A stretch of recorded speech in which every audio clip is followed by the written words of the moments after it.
Hello दोस्तों, हमने पिछली वीडियो में बात की थी किस प्रकार से प्रधानमंत्री जन धन योजना के 8 वर्ष पूरे हुए थे। आज हम आपके लिए लेकर आए हैं एक नया टॉपिक, मेक इन इंडिया के 8 वर्ष। यानी कि अभी हमारी 8 वर्षों की सीरीज चल रही है, जो भी प्रधानमंत्री मोदी ने नई नई योजनाएं निकाली थी अपने समय में। तो हम चर्चा करते हैं वर्तमान में यह चर्चा में क्यों है।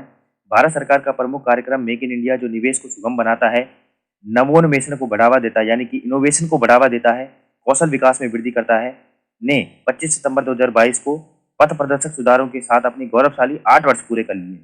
गौरतलब है कि वर्ष 2022 में वार्षिक प्रत्यक्ष विदेशी निवेश दोगुना होकर 83 बिलियन अमेरिकी डॉलर हो गया है। यानी कि हम कह सकते हैं कि निवेश, यानी कि हमने अपनी वस्तुओं का बाहर जो जितना भी ट्रेड किया है वो सब कितना हो गया है, 83 बिलियन अमेरिकी डॉलर हो गया है।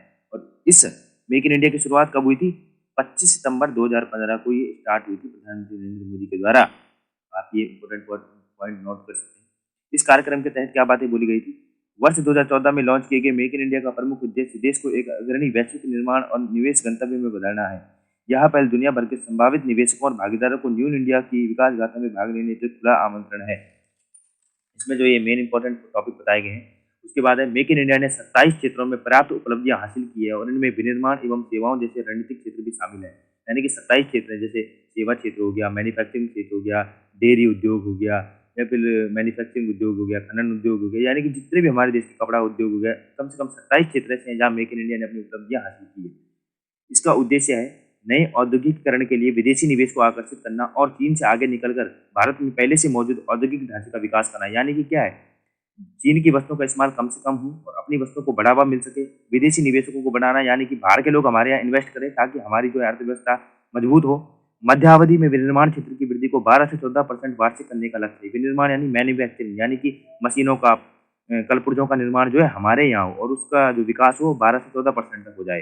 देश के सकल घरेलू उत्पाद यानी कि जीडीपी मैन्युफैक्चरिंग उद्योग की हिस्सेदारी क्या हो, 16% से बढ़ाकर 25% तक करना है।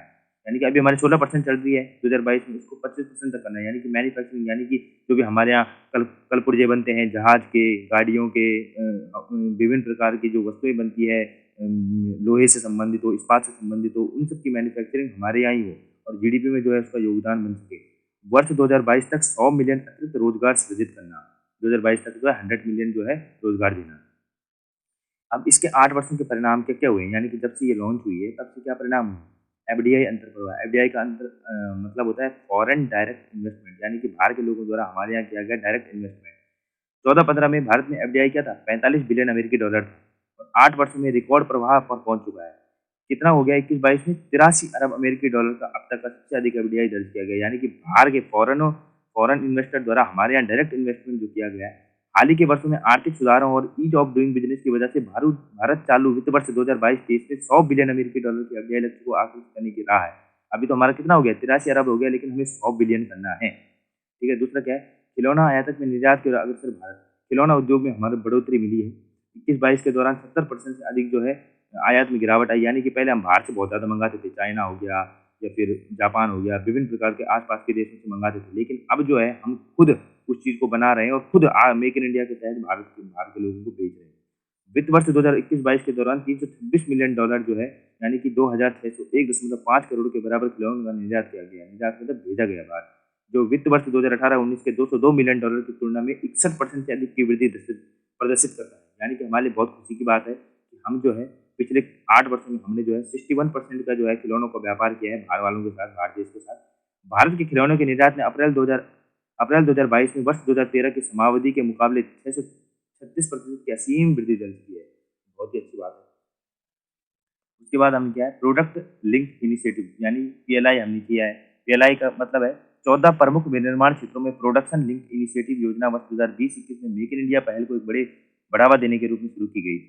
इसमें क्या होता है कि हमारे यहाँ जो भी प्रोडक्शन होता है, घरेलू उत्पाद हो, जितने भी हमारे यहाँ मैन्युफैक्चरिंग उद्योग हो, जितने भी हमारे यहाँ डेयरी उद्योग हो, कपड़ा उद्योग हो, जितने भी हमारे यहाँ उद्योग है, उनको उनका प्रोडक्शन बढ़ाने पर जोर दिया जाए। तो इस प्रकार से इस स्कीम के माध्यम से इस चीज़ को भी बढ़ावा देने का काम किया है। उसके बाद क्या, स्थानीय उद्योगों को बढ़ावा देने के नीतिगत बदलाव किए गए।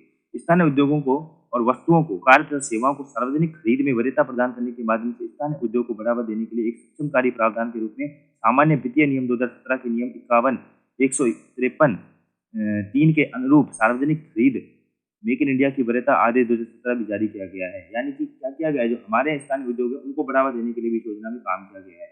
उसके बाद है मेक इन इंडिया योजना में सहायक पहल क्या की गई है, राष्ट्रीय एकल खिड़की प्रणाली NSWS, इसका विस्तार 2021 में शुभारंभ किया गया ताकि निवेशकों को अनुमोदन मंजूरी के लिए एक डिजिटल प्लेटफॉर्म प्रदान करके व्यापार करने में आसानी हो। क्योंकि क्या होता था पहले कि बाहर के लोग जो है इन्वेस्ट करना चाहते थे, उनको सही प्लेटफॉर्म नहीं मिल पाता था कि हम कहाँ पैसे जमा कराएं, किन से पहले डील करें। अब उन्होंने गवर्नमेंट ने क्या कर दिया, एक राष्ट्रीय एकल खिड़की प्रणाली यानी कि एक प्रकार का पोर्टल लॉन्च कर दिया अपनी वेबसाइट, जिसे हम कह सकते हैं, जहाँ से वो सीधे कॉन्टैक्ट कर सकते हैं कि हमें ये चीज़ तुम्हारे यहाँ से भारत देश से चाहिए। दूसरा है प्रधानमंत्री गति शक्ति राष्ट्रीय मास्टर प्लान। PM गति शक्ति राष्ट्रीय मास्टर प्लान को विभिन्न आर्थिक क्षेत्रों में मल्टी मॉडल कनेक्टिविटी इंफ्रास्ट्रक्चर प्रदान करने के लिए शुरू किया गया था। यह कनेक्टिविटी में सुधार करने वाले बुनियादी ढांचे के विनिर्माण के माध्यम से व्यावसायिक संचालन से ढाई संबंधी दक्षता सुनिश्चित करेगा। यानी कि इसके अंतर्गत राष्ट्रीय मास्टर प्लान के अंतर्गत है ट्रांसपोर्ट को अच्छा करना। यानी कि हमारे यहाँ से जो माल बाहर जाएगा, चाहे वो रेलगाड़ी के द्वारा जाए, चाहे वो हवाई जहाजों के द्वारा जाए, ट्रांसपोर्ट में कोई बाधा ना आए, अच्छी तरह से क्या हो, विनियमन हो जाए। एक जिला एक उत्पाद योजना, इस पहल का उद्देश्य देश के प्रत्येक जिले को स्वदेशी उत्पादों के प्रचार एवं उत्पादन की सुविधा प्रदान करना है। देश के विभिन्न क्षेत्रों में हथकरघा, हस्तशिल्प, वस्त्र, कृषि, प्रसंस्कृत उत्पादों के कारीगरों एवं विनिर्माता को एक वैश्विक मंच प्रदान करना है। यानी कि जिले में जो भी प्रोडक्ट बनेगा, उस प्रोडक्ट को जो है उठाने का कार्य गवर्नमेंट करेगी, उस प्रोडक्ट को बेचने का कार्य गवर्नमेंट करेगी, स्वदेशी उत्पादों को बनाने का कार्य गवर्नमेंट करेगी। खिलौना निर्यात में सुधार एवं आयात को कम करना, खिलौनों के निर्यात में आयात को कम करना और निर्यात को बढ़ाना। यानी कि हम कम से कम बाहर के लोगों से खिलौने लें और अपने यहाँ से खिलौने ज़्यादा बाहर भेजें। अर्ध संचालक पारिस्थितिकी तंत्र बनाने हेतु योजना, यानी कि सेमीकंडक्टर का यूज अधिक से अधिक हो, सेमीकंडक्टर को हम अधिक से अधिक बनाएं और बाहर लोगों को बेचें। मेक इन इंडिया से संबंधित मुद्दे क्या हैं, मतलब प्रॉब्लम्स क्या हैं। सेल कंपनियों से निवेश, भारतीय FDI का बड़ा हिस्सा ना तो विदेशी ना ही प्रत्यक्ष बल्कि मॉरिशस स्थित सेल कंपनियों से आता है, जिसके बारे में संदेह है कि ये केवल भारत से काले धन का निवेश कर रही है, जो मॉरिशस के माध्यम से भेजा जाता है। यानी कि हमारे यहाँ जो कंपनियां है ना, उनका सीधा ट्रेड किससे चलता है, मॉरिशस की कंपनियों से चलता है। तो ये कहीं ना कहीं बीच में जो काले धन का आदान प्रदान हो रहा है, जो कि हमारे लिए एक चिंता करने वाली बात है और सरकार को इस पर कदम उठाना चाहिए।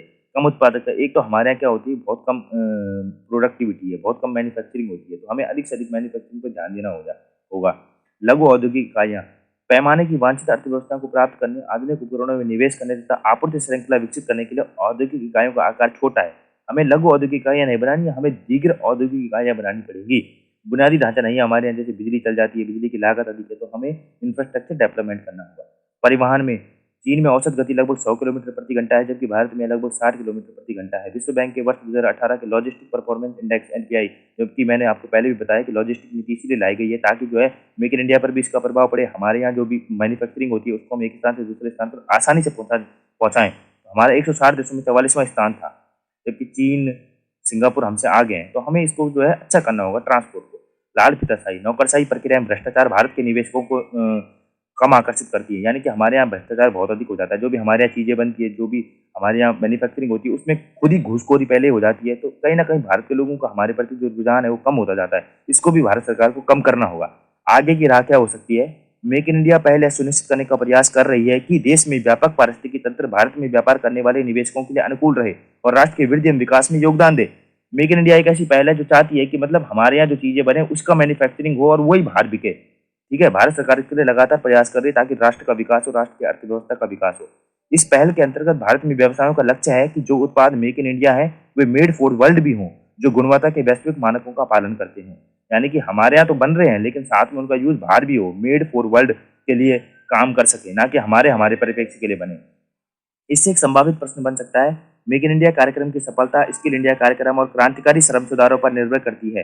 तार्किक तर्कों के साथ चर्चा कीजिए। एक मेंस का क्वेश्चन है, बहुत इंपॉर्टेंट क्वेश्चन है, आप इसे देख सकते हैं। तो इस प्रकार से हमने मेक इन इंडिया के 8 वर्षों के बारे में बताया। इसमें कुछ कमियां हैं, कुछ खामियां हैं, कुछ चुनौतियां हैं और कुछ हमारी उपलब्धियां हैं, इन पर हमें काम करना होगा। तो इसी तरह से हमारे चैनल के साथ जुड़िए रहिए और आगे आने वाली अपडेट के लिए हमारे चैनल को लाइक, शेयर और सब्सक्राइब जरूर कीजिए। Thank you.